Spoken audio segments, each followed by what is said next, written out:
This is a review for Movie Club Strikes Back. We all take turns picking a movie. Whoever wants to watches it, hashtags it with Movie Club Strikes Back.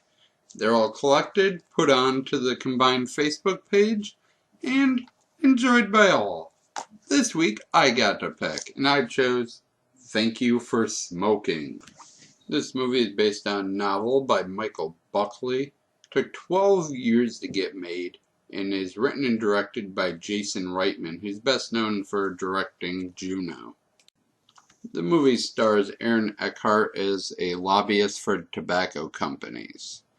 And he kind of finds joy in what he does because he's the best at what he does. And if you argue correctly, you're never wrong.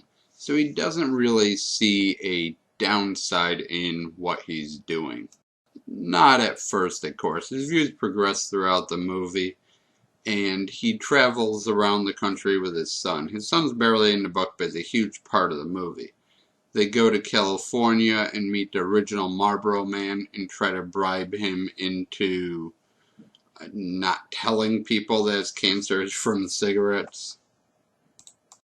There's a lot of conversations in this movie. And I'm not always for just sit around and talking, but it's done really well in this movie. All the conversations have a point.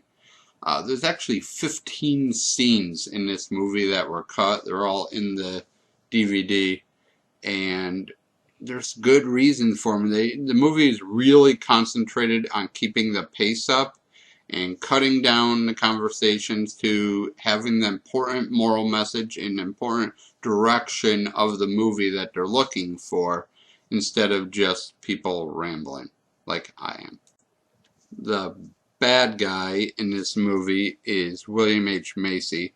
He plays a senator from Vermont that is trying to put warning labels on cigarette packs.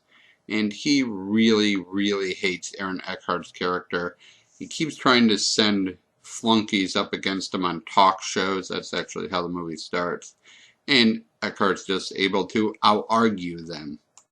There isn't a real love interest in this movie.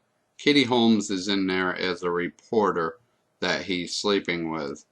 But they're not in a real relationship. And he's even warned against sleeping with her by the gun and alcohol lobbyist that he's best friends with, because he could say something that she may report, and she has fantastic tits. It's a plot point. If you've seen any of my reviews, you know I'm kind of against love interest in non-romantic movies. They just drag down the main plot with side stories, and this movie does it well, because the relationship is just another plot point and not something separate from the main plot.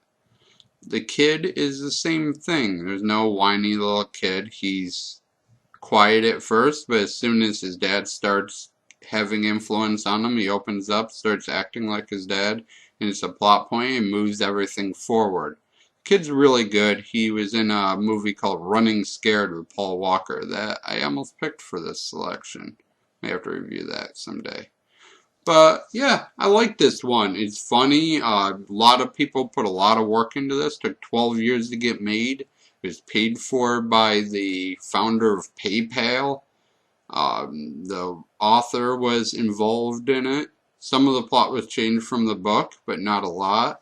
They paid a lot of attention to pace, cut 15 scenes from the movie. DVD has 2 commentaries on it. It's a well done DVD, well done everything, really. I really enjoyed this one. This was a review for Movie Club Strikes Back, where every week we pick a movie. Next week is Take It Home to Jenny. She has chose Singing in the Rain. And if you watch our Hangouts on Saturday, that you can find through the link down in the bottom, you would have known that already, because she let us insiders know. Thank you for watching, and as always, I shall try to do better next time.